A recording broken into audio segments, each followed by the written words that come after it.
하루하루 살면서 우리 안에 이렇게 신앙생활하는 기쁨, 하나님과 관계 맺는 기쁨, 또 공동체 안에 와서는 우리 하나님이 붙여주신 다른 사람들을 통해서 그리스도의 사랑을 느끼고 교제하는 기쁨과 즐거움, 그리고 삶 속에 들어가면 내가 하는 일을 정말 기쁨으로 하고 활력 있게 하고 재미있게 하고 이렇게 활력적으로 기쁨이 넘치게 생동감 있는 그런 삶을 우리가 살고 있는가라는 거죠. 저도 이게 순간순간 이런 기쁨이 제 삶 속에서 사라질 때 이거는 하나님이 나에게 보내시는 영적 경고음이라고 생각합니다. 오늘 혹시 마음이 울적하고 나는 왜 이렇게 내 삶 속에 활력이 없고 기쁨이 없을까? 그러시는 분들은 오늘 이 말씀을 귀담아 들으면서 우리 주님이 우리의 이 삶의 실존을 바꾸기 위해서 이 땅에 오셨다는 사실을 꼭 기억하고 우리 주님을 전폭적으로 여러분 인생에 모셔드리는 그런 복된 시간이 되었으면 좋겠습니다. 이사야 선지자는 기원전 8세기에 활동을 하고 있었습니다. 이 기원전 8세기는 영적으로는 무척 타락했던 시대고 삶의 모든 영역에서 참 암울했던 시대다. 영적 타락과 암울이라는 단어로 이 기원전 8세기를 설명할 수 있을 것 같습니다. 이 이스라엘의 상황을 보면 내부적으로는 사람들이 극심한 우상 숭배에 빠져 있었습니다. 하나님을 섬기는 대신 자기가 만든 우상을 섬기든가 아니면 수입된 우상을 섬기든가 그런 상황에 빠져 있었습니다. 물질적으로는 잠시 풍요를 누렸을지 몰라도 그 물질적인 풍요와 또 사회적 안정 속에서 사람들은 하나님 신앙 대신 오히려 더 우상 숭배에 빠지고 있었다라는 사실입니다. 종교 행위요? 잘하고 있었습니다. 외면적으로는 말이죠. 절기, 제사 잘 지키고 있었습니다. 하나님 성전에 기름 냄새가 끊이지를 않았습니다. 신앙적으로는 잘 살아가고 있는 듯 보였으나, 즉 하나님을 잘 섬기고 있는 듯 보였으나 정작 그들의 마음은 하나님에게서 멀었습니다. 부자들, 또 권력을 가진 사람들은 가난한 사람들, 힘없는 사람들을 억압하고 착취하고 있었습니다. 그로 인해서 사회적인 불의와 부패가 만연한 시대를 살고 있었죠. 이런 내부적인 위협뿐만 아니라 외부적인 위협이 컸습니다. 즉 그 당시에 강대국인 아수르의 위협이 크다 보니까 사람들은 어떻게 하면 이 위기를 극복할 수 있을까? 우리 하나님 신앙, 여호와 신앙으로 돌아와서 그 문제들을 해결할 생각은 안 하고 어떻게 하면 다른 강대국의 힘을 빌어서 동맹을 잘 맺어서 이 아수르를 물리칠 수 없을까? 하나님에게서 한 번 돌아선 사람들의 마음이 쉽사리 하나님께로 돌아오지 않는 그런 상황 속에 있었다라는 사실입니다. 이런 암울한 상황 속에서 이사야가 하나님의 말씀을 선포하게 됩니다. 이사야는 남유다 사람들에게도 너희가 망할 거야, 너희는 포로로 잡혀갈 거야, 이런 이야기를 선포하니 사람들이 좋아할 리가 없지요. 분명히 너희의 죄악으로 인해서, 너희의 게으름으로 인해서, 그리고 하나님에 대한 무지로 인해서 너희가 멸망을 받고 너희가 포로로 가게 되지만 너희의 진정한 구원은 여호와의 종을 통해서 오게 될 것이다. 너희의 진정한 구원은 강력한 군사적인 왕이 아니라 사람들에게 멸시받고 고난받은 그 여호와의 종을 통해서 너희의 진정한 구원이 이룩되게 될 것이다 라고 그렇게 이야기를 하는 거죠. 특별히 여호와의 종이 어떤 모습으로 이 세상에 와서 살아가게 될지를 이사야의 입을 통해서 예언하고 있는데, 우리는 이 53장에서 보게 되는 이 여호와의 종이 바로 예수 그리스도라는 것을 알게 되는 거죠. 이 이사야 53장을 우리가 읽으면서 세상 사람들이 기대하는 메시아의 모습을 우리가 한번 떠올려 볼 수 있습니다. 세상 사람들은 어떤 모습의 메시아를 기다리고 있었을까? 첫 번째, 힘이라는 측면에서 한번 볼까요? 힘, 권능, 그 사람의 지위, 이런 거를 보면 세상 사람들이 기대했던 메시아는 정복자의 모습 아니겠어요? 아주 강한 왕, 군사적인 지도자, 이런 사람들을 세상 사람들은 보통 메시아로 기대를 하고 있었지요. 사람들이 기대하는 외모는 어떨까요? 사람들이 기대하는 그 메시아의 모습은 아마 장동건 닮은 그런 외모를 가진 그리고 풍채 좋은 그런 메시아를 기대하지 않았을까요? 이사야 53장을 통해서 우리가 살펴볼 수 있었던 세상 사람들이 기대하던 메시아의 외모와 풍채는 화려하고 위풍당당한 그런 모습입니다. 사람들이 기대했던 메시아는 어떤 행동과 어떤 역할을 했을까요? 그들을 외적의 그런 침입으로부터 보호해주고 외국의 압제로부터 해방시켜주고 독립을 가져올 그런 해방자의 모습과 행동, 또는 이 나라를 경제적으로 번영을 누리며 살아가도록 해주는 그런 영웅, 한번 나서서 메시지를 전하면 사람들이 다 열광을 하고 군중을 휘어잡을 그런 압도적인 연사, 그런 지도자, 사람들은 그런 메시아를 꿈꾸고 기대했겠죠. 여러분, 사람들이 기대하는 메시아가 이 세상에 와서 통치를 하면 어떻게 돼요? 잘 되죠. 싸움하면 승리하죠. 경제적으로 번영하죠. 그러니까 이 메시아는 이 땅에 와서 그 모든 승리와 번영의 그 열매를 풍성하게 누리는 그런 영광의 왕이 되는 겁니다. 그런데 이제 한번 보자고요. 이사야 53장에서 그리고 있는 이 여호와의 종, 하나님이 구원의 방법으로 선택하신 고난받고 섬기고 사람들에게 멸시당하고 버림받는 그 종의 모습은 사람들이 기대하던 메시아의 모습과는 완전히 달랐다는 것을 우리는 보게 됩니다. 3절 말씀해 보니까 그는 고운 모양도 없고 풍채도 없은즉 우리가 보기에 흠모할 만한 아름다운 것이 없도다. 외모적으로 내세울 게 없다는 겁니다. 이 고난받는 여호와의 종을 보면 사람들이 다 얼굴을 돌려요. 흠모할 만한 그런 것들이 전혀 없다는 거예요. 그가 힘이 있었나요? 연한 순 같다. 그냥 야들야들하고 뭔가 힘이 느껴지지 않는 거예요. 그냥 훅 불면 날아갈 것 같아요. 막 강력하고 막 힘을 가지고 있고 그래야 되는데 위풍당당하고. 7절 말씀으로 가서 보면 이 여호와의 종, 이 종은 그냥 침묵해요. 고난을 당하고 고통을 당해도 침묵해요. 그리고 그 침묵 속에서 순종하고 자기를 희생해요. 그래서 7절에 뭐라고 표현하고 있냐면 도살장으로 끌려가는 어린 양과 같다. 그리고 털 깎는 자 앞에서 잠잠한 양과 같다. 전번에 양 잡는 현장에서 제가 도우미 역할을 했었다고 말씀드렸잖아요. 양은 정말 찍소리도 안 하던데요. 자기 목숨이 끊어지고 피를 다 쏟고 가죽이 벗겨지는 그런 고통스러운 현장인데도 불구하고 양은 한마디도 내지 않던데요. 그런 모습으로 여호와의 종이 묵묵히 고난을 당하고 고통을 감내하면서 하나님이 보내신 그 목적을 순종하면서 이루어 갔다라는 거죠. 정치적 독립을 가져올 해방자의 모습이 전혀 보이지 않습니다. 그 나라를 경제적으로 잘 살게 해줄 그런 영웅의 모습이 보이지 않습니다.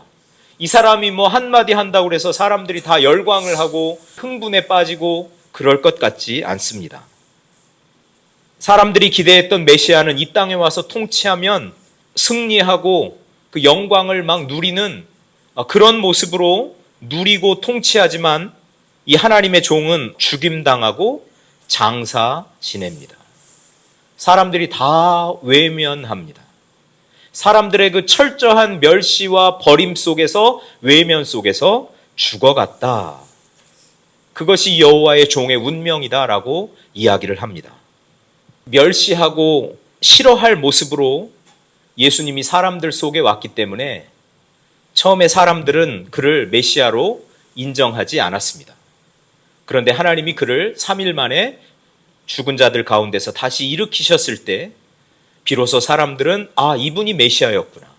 이분이 우리의 구원을 위해서 하나님이 보내신 메시아였구나 라는 것을 느끼고 그리고 예수님을 그들의 주님으로 모시게 되었다라는 것입니다. 이스라엘 사람들은 메시아를 힘의 메시아, 영광을 드러낼 메시아로 기대했지만 하나님이 선택하신 길은 섬김과 고난을 통한 구원의 길이었다라는 사실입니다. 이것이 우리가 하루하루를 살면서 기뻐해야 할 이유가 된다는 거죠. 이것이 우리가 기뻐하면서 살아가야 할 아주 그 원초적인 그런 근거가 된다라는 사실입니다. 왜요? 이 고난의 종을 통해서 보여지는 예수님의 모습 속에는 하나님의 사랑이 깃들어 있기 때문에 그렇습니다. 사람들은 예수님을 멸시했습니다. 사람들은 예수님을 버렸습니다. 그러나 멸시당하고 버림받은 예수님은 하나님의 사랑이 깃들어 있던 존재였다라는 사실이죠. 우리 하나하나 말씀을 통해서 우리가 한번 살펴보기를 원합니다. 3절 말씀에 그는 사람들에게 멸시를 받아 사람들에게 버림받았다, 이렇게 기록하고 있습니다. 예수님이 이 땅에 오셨습니다. 하늘 보좌를 버리고 이 땅에 오셨습니다. 가장 높이 계셨던 분이 가장 낮은 곳으로 오셨습니다. 예수님의 이 자발적인 낮아지심이 여러분 성탄절의 시작이고 이것이 대림절을 통해서 우리가 기다리는 이유가 되는 것이죠. 가장 낮은 곳으로 오신 예수님, 하나님이시지만 사람의 눈에, 세상의 눈에는 볼품없고 무시당하는 모습으로 이 땅 가운데 오신 예수님. 3절 말씀에 조금 더 나아가서 보면 간고를 많이 겪었으며 질고를 아는 자라. 이 예수님은 우리의 고난을 공감하시는 분이라는 이야기입니다. 예수님이 우리의 고난을 공감하십니다. 우리의 질병, 우리의 아픔, 우리의 슬픔을 예수님이 공감하십니다. 근데 예수님을 생각하면 예수님은 참 공감을 잘 하시는 분인데 특별히 우리의 아픔, 우리의 고통, 우리가 당하는 그 고난의 현장을 너무나 잘 아시고 공감해 주시는 분이다라는 거예요. 그래서 사람들이 왜 그렇게 예수님에게 나아가서 예수님 사랑합니다, 존경합니다, 이렇게 예수님께 고백하면서 우리 예수님에게 붙어 있는가 제가 곰곰이 생각해 봤어요. 예수님이 내 속사정을 아시는 거예요. 예수님이 나의 아픔을 아시는 거예요. 왜요? 여호와의 종이 보여줬던 그 모습이 바로 우리 예수님이 십자가를 통해서 우리에게 선물하셨던 모습이라는 거죠. 멸시를 받습니다. 간고, 고통을 많이 받았습니다. 그리고 질병이 뭔지를 다 아는 분입니다. 그래서 예수님이 그 고통을 본인이 직접 겪음으로 사람들의 고통을 아는 거죠. 한 권사님이 계셨는데 이분은 유산을 경험했던 분이세요. 그런데 나중에 어떤 사역을 하냐면 교인들 안에 유산을 하거나 그런 아픔이 있는 분들을 찾아가서 위로하고 권면하고 하는 그런 사역을 하시는데 그때 그 유산을 하고 이렇게 참 고통 가운데 있는 사람들에게 가장 위로가 되는 말이 어떤 말이었느냐, 이제 그런 이야기를 하시는 걸 들었어요. 다른 게 아니라 내가 안다. 본인이 경험을 해봤기 때문에 내가 안다. 그게 얼마나 아프고 얼마나 슬픈 일인지를, 고통스러운 일인지를 내가 안다. 내가 안다라는 그 한마디에 위로를 받고 그리고 슬픔 가운데 있는 사람들이 회복되는 그런 경험을 했다는 이야기를 나누는 것을 제가 들은 적이 있습니다. 예수님께 우리의 고통을 가지고 가면 예수님이 뭐라고 하시는지 아세요? 내가 안다. 예수님이 먼저 그 질고를 겪으셨고 그 고통을 담당해 보셨기 때문에 아는 겁니다. 어떤 사람은 이 공감하시는 예수님의 모습을 어떻게 그리고 있냐면요, 막 머리끝에서부터 발끝까지 예수님이 붕대로 칭칭 이렇게 예수님이 동여 매고 계시다가 어떤 상처받은 사람이 한 명이 오면 이렇게 하나를 이렇게 푸는 거예요. 내가 안다. 그 사람이 겪고 있는 그 상처를 예수님이 벌써 겪으셨어요. 그래서 그 상처를 풀어주시고 보여주시고 그 상처받은 사람들을 치유해 주시는 모습으로 어떤 사람은 예수님을 그렸는데 너무나 멋진 이미지였어요. 우리가 어떤 아픔이 있든 어떤 고통이 있든 여러분 사람들에게 가서 백날 하소연해봐야 조금 도움이 될지 몰라요. 그런데 그 문제를 근원적으로 해결해 주시는 분은 우리 예수님입니다. 먼저 질고를 지고 고통을 담당하셨던 예수님이 여러분의 그 상처를 아시고 그 고통의 깊이를 아시고 내가 다 안다, 공감해 주심으로 치료해 주시는 거죠. 예수님이 여러분 이 고통당하셨다, 예수님이 질고를 당하셨다라는 이야기는 그 안에는 우리를 향한 예수님의 사랑, 하나님의 사랑이 그래서 들어있는 것입니다. 4절 말씀에 그는 실로 우리의 질고를 지고 우리의 슬픔을 당하였거늘 이렇게 표현하고 있습니다. 근데 사람들은 예수님이 당하는 그 질고, 예수님이 당하는 고난, 예수님이 당하는 그 아픔, 슬픔에 대해서 자기가 잘못했으니까 그 고난 당하는 거지. 사람들은 그렇게 이야기를 하지만 사실은 그게 아니라는 거죠. 그 예수님이 당하는 이 고난, 이 아픔은 바로 우리들을 위한 것이었다라는 사실입니다. 여러분, 이것이 예수님이 우리를 위해서 대속해 주셨다는 거예요. 예수님이 우리의 죄를 대신 짊어지셨다는 겁니다. 우리가 받아야 할 고난을 예수님이 받은 것이고 우리가 슬퍼해야 할 그 슬픔을 예수님이 슬퍼해 주셨다라는 것입니다. 예수님이 짊어지셨다라는 사실이죠.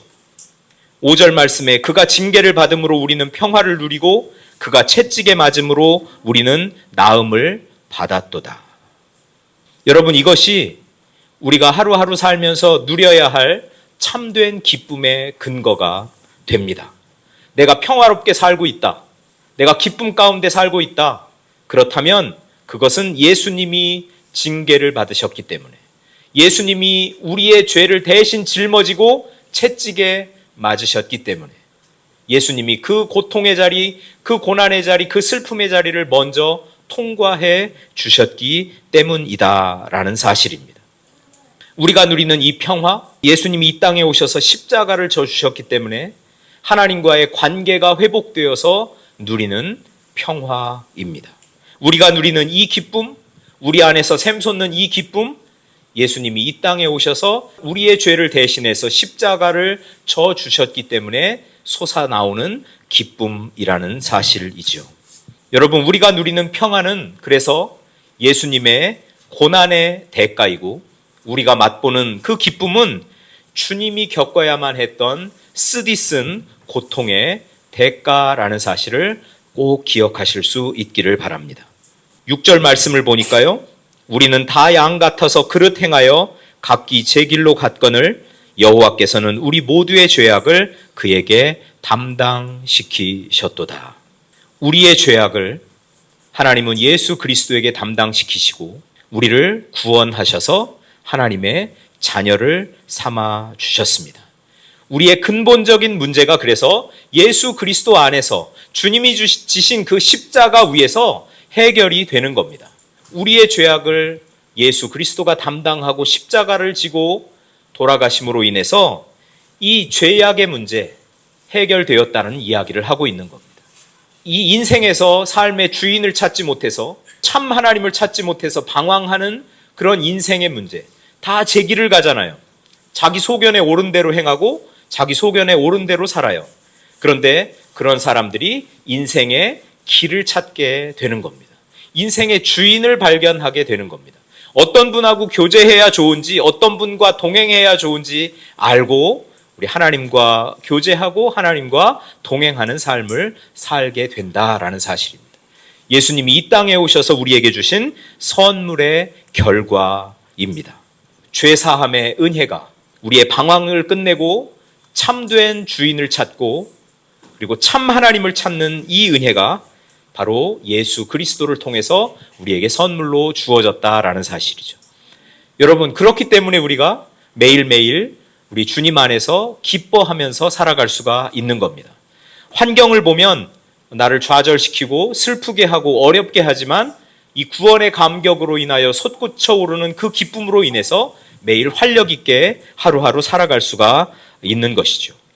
삶의 무기력을 경험하고 계시는 분들이 혹시 계시다면 다시 한번 나를 구원하기 위해서 십자가를 지신 예수 그리스도의 그 은혜를 생각하고 어린 양이 되어서 내 무거운 그 죄의 짐을 다 담당하고 그 고초를 겪으셨던 우리 예수 그리스도를 생각하며 예수 그리스도께서 내게 가져다 주신 그 구원의 현실을 생각하며 기뻐하고 활력 있게 살아가신 우리 성도님들 다 되실 수 있기를 축복합니다.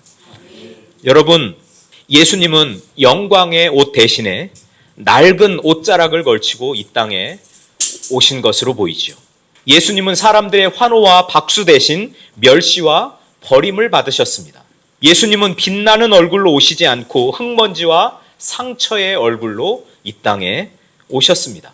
흙먼지를 뒤집어 쓰고 상처받고 살아가는 사람들을 공감하고 그들을 회복시키기 위해서였지요. 사람들이 눈길조차 주지 않는 침묵 속에서 예수님은 우리의 죄의 무게를 온전히 짊어지셨습니다. 그리고 십자가에 달려 돌아가셨습니다. 그리고 예수님 덕분에 우리는 구원받았고 예수님 덕분에 우리는 평화를 누리고 기쁨을 누리면서 삽니다. 예수님이 걸어가신 그 화려하지 않은 길, 아름답지 않은 얼굴, 아름답지 않은 풍모, 그걸 보면 우리는 그 속에서 하나님의 그 깊이 있는 사랑을 느낄 수가 있어야 되는 거죠. 화려하지 않은 길에 스며든 우리 하나님의 사랑, 아름답지 않은 얼굴에 자리하고 있는, 스며들어 있는 우리 하나님의 사랑, 그 하나님의 사랑이 오늘 저와 여러분의 삶 가운데 여전히 역사하고 있다는 사실을 꼭 기억할 수 있기를 소망합니다. 여러분, 우리가 때로는 화려하지 않은 길을 걸어갈 수 있습니다. 아름답지 않은 얼굴을 하고 살아갈 수 있습니다. 그럼에도 불구하고 하나님의 사랑은 우리를 향하고 있다는 사실을 꼭 기억하며 우리 삶 속에 스며든 그 하나님의 사랑으로 감격하고 기뻐하고 평화를 누리며 살아가는 우리 복된 성도님들 다 되시기를 축복합니다.